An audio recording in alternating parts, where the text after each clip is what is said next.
ए, सौरभ, ये पैड कहाँ रह गया? ये पैड, इसका पैड दूसरा लाओ, इसका पैड लाओ। ये रह गया, ये यहाँ गया, ये देखिए मिल गया। हाँ। मित्रों नमस्कार। दिन में कैबिनेट मीटिंग के बाद मैंने राजस्थान के बारे में कुछ चर्चा की थी प्रेस से बात करते हुए। अब और विस्तृत रिपोर्ट सामने आई है। प्रधानमंत्री जी ने बधाई दिया है, पार्टी की ओर से, अध्यक्ष जी की ओर से, संगठन की ओर से राजस्थान भाजपा का अभिनंदन, वसुंधरा राजे जी का अभिनंदन, पूरे संगठन का अभिनंदन और राजस्थान की जनता का भी अभिनंदन जिसने भाजपा को ऐतिहासिक विजय दिलाई है।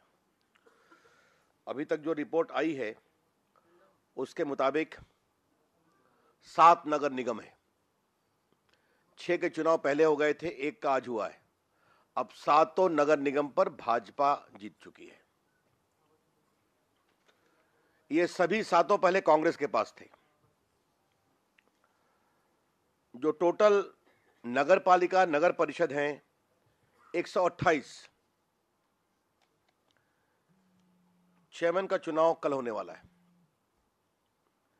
बीजेपी के 87 चेयरमैन बनने चाहिए कल, 87 टोटल वोटिंग आई है। कांग्रेस 20 से 22-23 चेयरमैन ले पाएगी।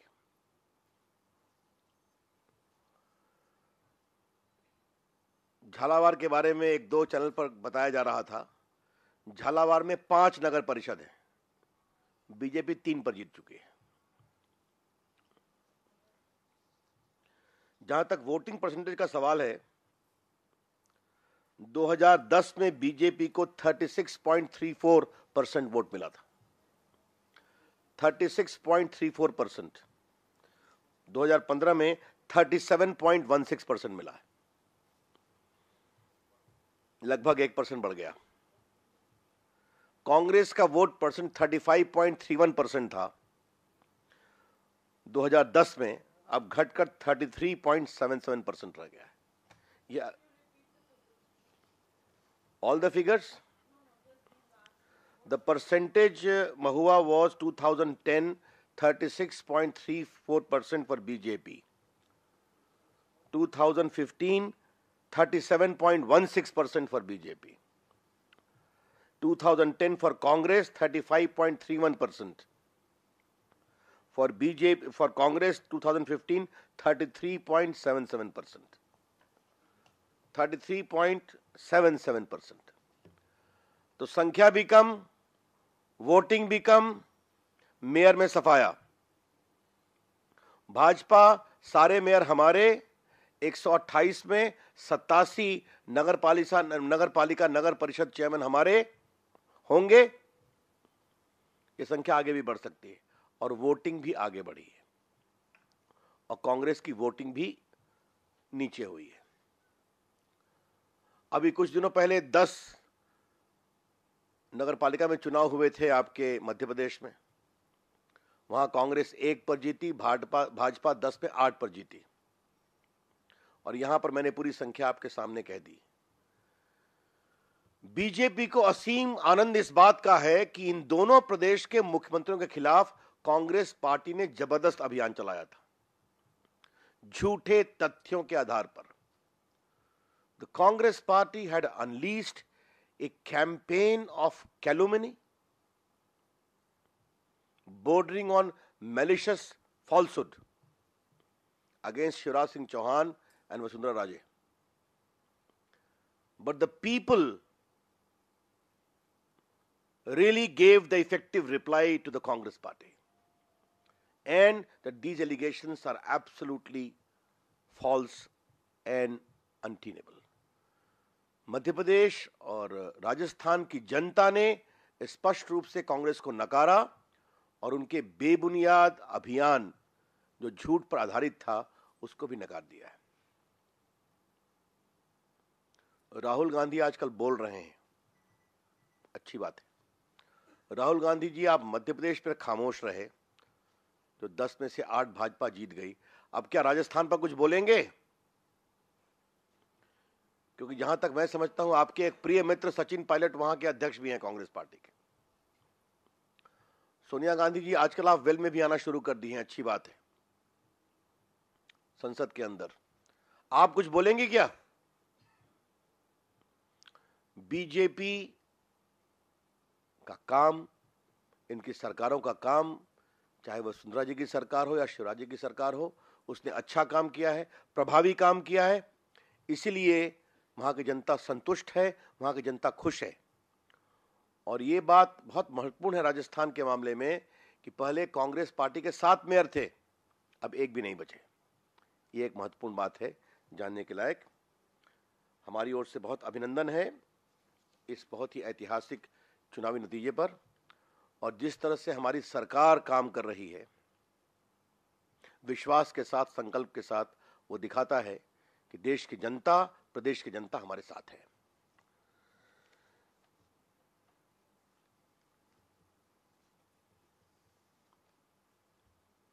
मित्रों, मोदी जी के सपनों के भारत में सबसे प्रमुख पर है विकास, सबका विकास, और जनता भी ये विकास चाहती है। ये बात मैंने थोड़ी सी अपने ऑफिशियल प्रेस कॉन्फ्रेंस में कही थी कैबिनेट की मीटिंग के बाद, और मैं पार्टी के मंच से दोहराना चाहता हूं कि बिहार के विकास के लिए जो पूरा ये स्पेशल पैकेज दिया गया है, 1,25,000 करोड़, और जो ऑनगोइंग प्रोजेक्ट्स को ले लीजिए वो है 40,000 करोड़, तो 1,65,000 करोड़।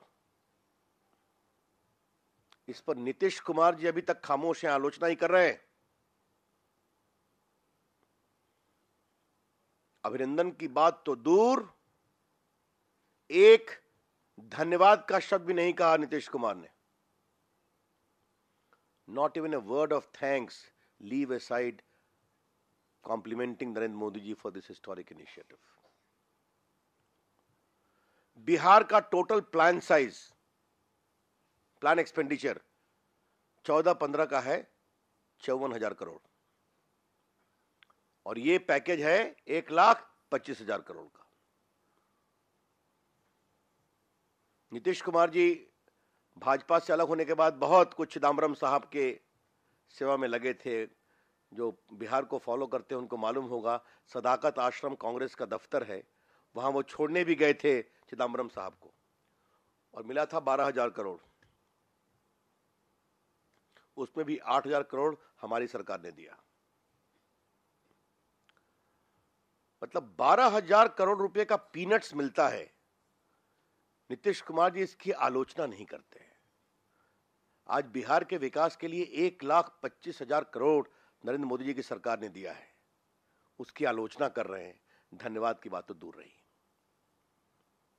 और एक बात जो मैंने ऑफिशियल प्रेस कॉन्फ्रेंस में कही, यहां बताना जरूरी है कि बिहार के 21 जिलों को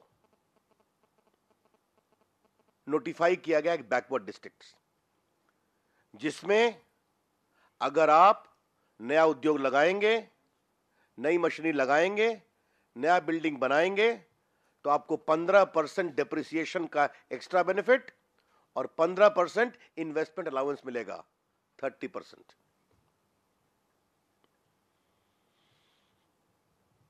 अगर 25 करोड़ से ऊपर का प्रोजेक्ट लगाएंगे, मशीनरी लगाएंगे, तो और मिलेगा। तो यही तो है स्पेशल कैटेगरी स्टेटस। जो बजट भाषण में कहा गया था उसका नोटिफिकेशन हो गया, और नीतीश कुमार जी वो जानते थे कि नोटिफिकेशन परसों हो गया, फिर भी कल दिल्ली आके भाषण दिया उन्होंने, एक धन्यवाद का शब्द नहीं कहा, एक सराहना के शब्द भी नहीं कह पाए। 2 साल 3 साल से वो पैकेज की पॉलिटिक्स कर रहे हैं। तो बिहार के विकास में रुचि नहीं है, राजनीति करने की बात है बस। Nitish Kumar along with Lalu Prasad is doing the politics of package, not development. इसलिए जो बात मैंने पटना में कही थी अपने प्रेस कॉन्फ्रेंस में, यहां दोहराऊंगा। नीतीश जी ने परसों कहा था एक बिहारी सब पर भारी, अपने बारे में कहा था, तो मैंने उसका उत्तर दिया है सारे बिहारी 3 पर भारी। लालू प्रसाद, नीतीश कुमार, राहुल गांधी, क्योंकि तीनों आजकल साथ हो गए हैं। सारे बिहारी खुश हैं, बहुत प्रसन्न हैं, विकास की अपेक्षा कर रहे हैं, लेकिन इन तीनों लोगों को परेशानी है। और श्रीकांत जी कल वो अरविंद केजरीवाल के साथ भी दिखाई पड़े थे ना, और मैंने सुना है कि अरविंद केजरीवाल जी बिहार जा रहे हैं। स्वागत है, लोकतंत्र में कोई जा सकता है, लेकिन भारत के भ्रष्टाचार के खिलाफ महाअभियान के नायक बनने वाले अरविंद केजरीवाल जी आज नीतीश जी के पक्ष में बिहार जा रहे हैं, जो लालू जी के साथ खड़े हैं, जिनको एक चारा घोटाले में सजा हो चुकी है और दूसरे में नोटिस हुई है सुप्रीम कोर्ट से। अच्छी बात है, भ्रष्टाचार के विरोध के श्रीमान अरविंद केजरीवाल के नए पैमाने को बिहार के लोग देखेंगे। बिहार की जनता बदलाव चाहती है, और मैं आपसे कहना चाहता हूं, मैं नरेंद्र मोदी जी की हर सभाओं में रहा हूं बिहार के, सहरसा को छोड़कर, और मैं बिहार की राजनीति को जेपी मूवमेंट से देखता रहा हूं। जिस तरह की उनकी ऐतिहासिक रैलियां हो रही हैं और जिसमें 60% 18 से 40 साल के नौजवान आ रहे हैं, वो अपने आप में बहुत ही ऐतिहासिक है। बदलाव की उत्कंठा है, यर्निंग फॉर चेंज। और बिहार में हमारा एकमात्र मुद्दा रहेगा गुड गवर्नेंस, डेवलपमेंट, इन्वेस्टमेंट। इसी दिशा में मुझे अपनी बात को दोहराना है जो मैंने वहां कहा।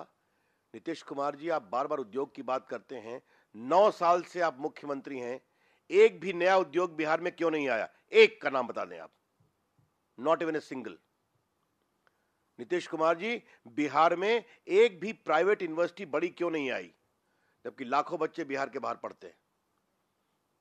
मैं किसी प्राइवेट यूनिवर्सिटी का नाम नहीं लूंगा, आप सभी जानते हैं कि देश में बड़ी संख्या में अच्छी प्राइवेट यूनिवर्सिटीज भी हैं।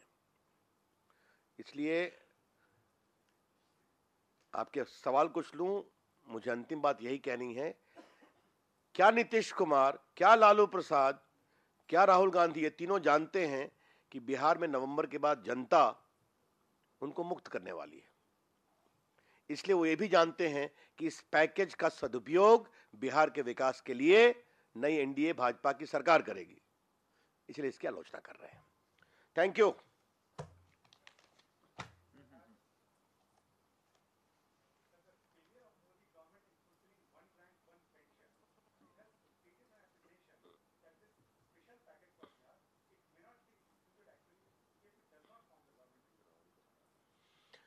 देखिए, ये सवाल का उत्तर थोड़ा मैं विस्तार से देना चाहता हूं। यहां ऐसे बहुत से पत्रकार हैं जो बीजेपी को बहुत दिन से कवर करते हैं, आप ही शायद करते होंगे। नरेंद्र मोदी जी ने प्रधानमंत्री के उम्मीदवार के रूप में बीजेपी का मैनिफेस्टो रिलीज हो रहा था, उसमें इस बात की चर्चा विशेष रूप से थी। उन्होंने भी कहा है, जब तक पूर्वी भारत का विकास नहीं होगा तब तक बिहार का, हिंदुस्तान का विकास नहीं होगा। एक है नॉर्थ ईस्ट, एक है ईस्टर्न इंडिया। उन्होंने कहा दक्षिण और पश्चिम का। और पूर्वी भारत में उड़ीसा में हमारी सरकार नहीं है, बंगाल में नहीं है, आसाम में नहीं है, झारखंड में अभी आई है कुछ महीने पहले, हो सकता है 2-3 महीने के बाद बिहार में आ जाए। लेकिन राजनीति से ऊपर उठकर उन्होंने पूर्वी भारत के विकास के पैमाने को हमेशा आगे रखा है। और मैं कैबिनेट का मंत्री हूं, मुझे मालूम है कि पूर्वी भारत में कार्यक्रम बने, हम लोग के दौरे हों, योजनाएं बने, इंप्लीमेंट हों, इसके बारे में वो कितनी चिंता करते हैं। इसलिए, और जब 1 रैंक 1 पेंशन के बारे में वो 15 अगस्त से बोल चुके हैं कि मेरा कमिटमेंट है, तो इस तरह की बातें करने का कोई मतलब नहीं है।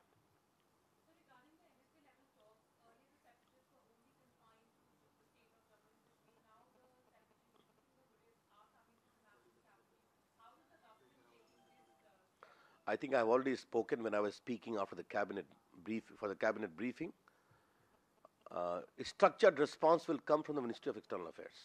Okay, but I have to only reiterate that the agenda of this NSA level talk was finalized in the UFA meeting between the two prime ministers. And this NSA meeting is only to talk on terror. As far as India-Pakistan engagement in any form is concerned, that is only between two countries.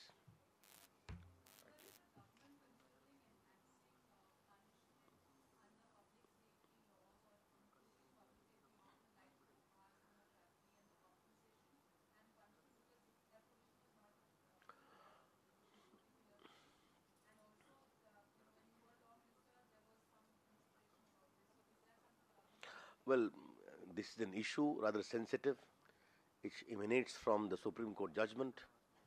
Therefore, the government will have to consider everything and come with a structured response. Obviously, on the one hand is the deep emotional concern of those who have been traumatized. On the other hand, there is the judgment of Supreme Court. Therefore, the entire concern have to be taken on board in a very structured manner for any amendment.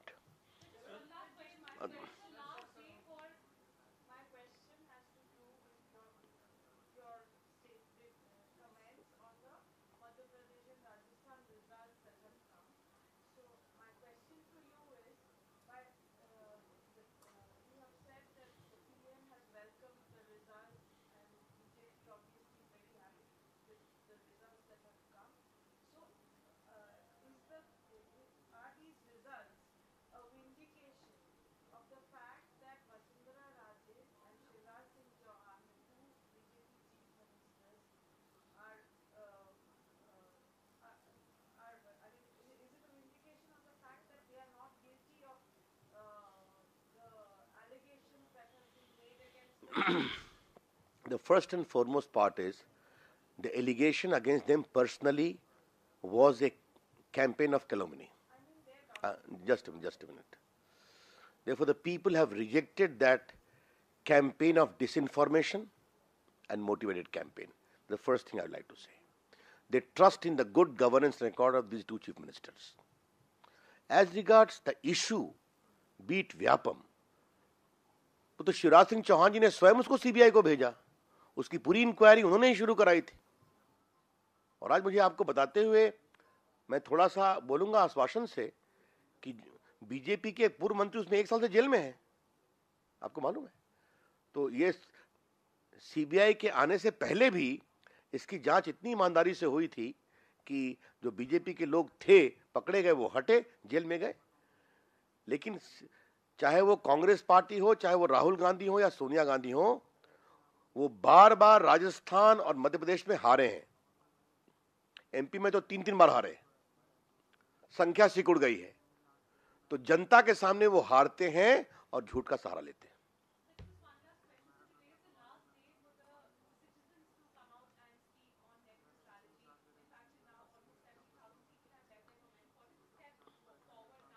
I have repeatedly, today is my comment only on the Rajasthan result.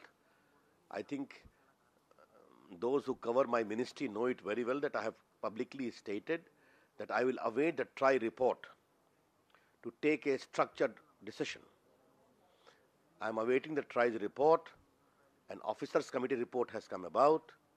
Thereafter, we will take a structured decision. The larger commitment I have already made in the parliament that we stand for a non-discriminatory internet access. But what shall be the ramifications has to be decided.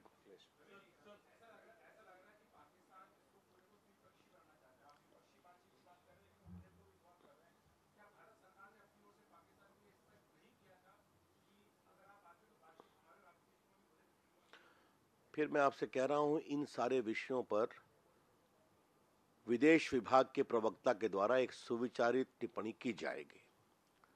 जहां तक भारत पाक रिश्तों के बीच में वार्ता का सवाल है अखिलेश जी, तो शिमला समझौते की परिधि में यह स्पष्ट है किसी थर्ड पार्टी का इंटरफेरेंस नहीं होना चाहिए.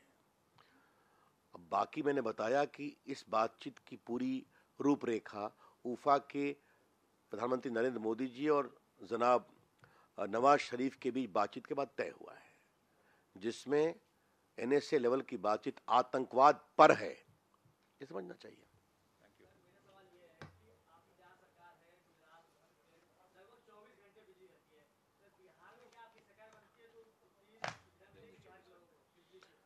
हम देंगे, हम जो कहते हैं वो करते हैं. बहुत से लोग कुछ सिर्फ कहते हैं. धन्यवाद. चलो यार, चले हम.